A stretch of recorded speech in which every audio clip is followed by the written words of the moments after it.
warahmatullahi wabarakatuh. Halo teman-teman, selamat sore. Perkenalkan, saya Mita Evni Nabela dari FKMI Musina, Fakultas Kedokteran Universitas Tanjung Pura. Pada kesempatan kali ini, saya akan menjelaskan tentang hipertensi. Oke, mari kita dengar. Teman pasti tidak asing bukan dengan kata hipertensi. Hiper yang berarti tinggi, tensi yaitu tekanan darah. Seringkali orang awam tentang hipertensi ini mungkin sedikit diremehkan gitu ya.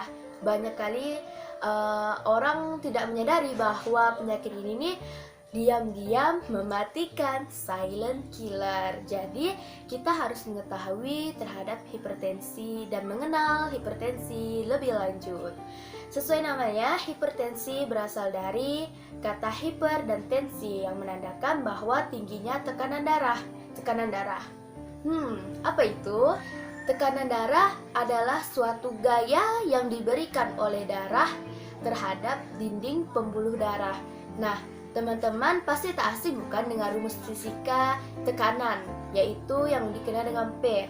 Rumusnya P sama dengan F dibagi A, di mana P itu tekanan, F adalah gaya, dan A itu luas permukaan.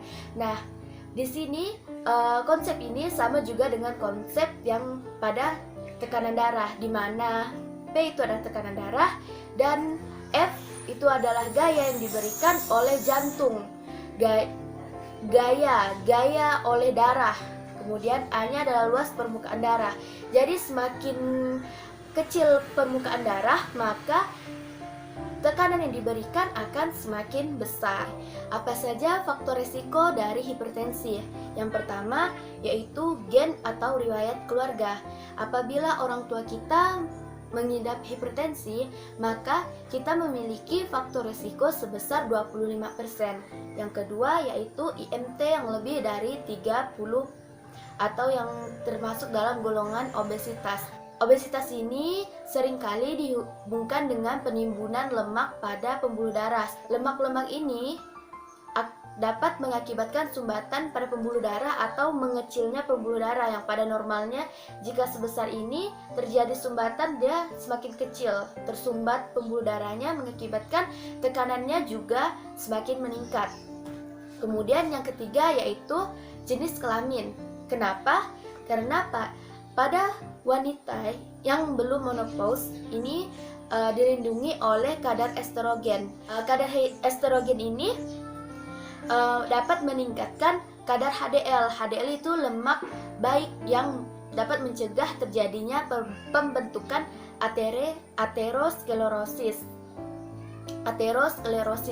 Nah, aterosklerosis ini yaitu seperti yang saya bilang tadi, penumpukan lemak pada pembuluh darah. Yang keempat yaitu stres. Nah, pada saat stres, tubuh ini mengeluarkan hormon, yaitu hormon kortisol. Hormon ini mengakibatkan pembuluh darah kita mengalami kontriksi.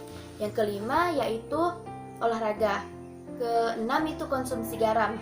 Kemudian yang ketujuh itu yaitu merokok. Komplikasi dari hipertensi ada beberapa, yaitu yang pertama itu ada terjadinya stroke, yang kedua terjadinya infak miokard yang pada jantung, yang ketiga terjadinya penyakit ginjal kronik, yang keempat itu ada retinopati. Nah, ada beberapa pencegahan dan terapi non farmakologis untuk penderita hipertensi.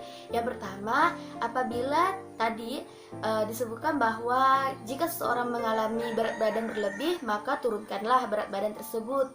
Kemudian yang kedua, perbanyak aktivitas fisik.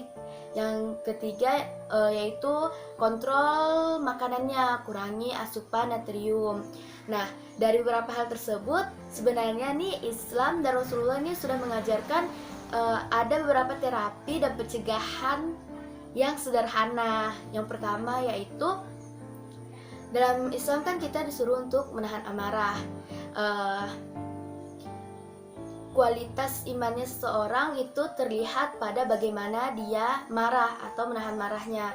Nah, jadi ketika kita menahan marah ini akan sangat baik gitu. Ketika kita marah, kita akan mengeluarkan beberapa hormon seperti hormon adrenalin dan hormon kortisol.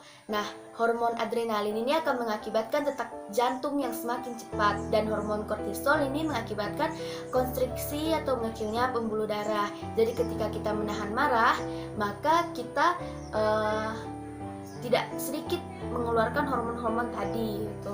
Kemudian yang kedua yaitu adanya dalam Islam kita kan disunahkan untuk berpuasa.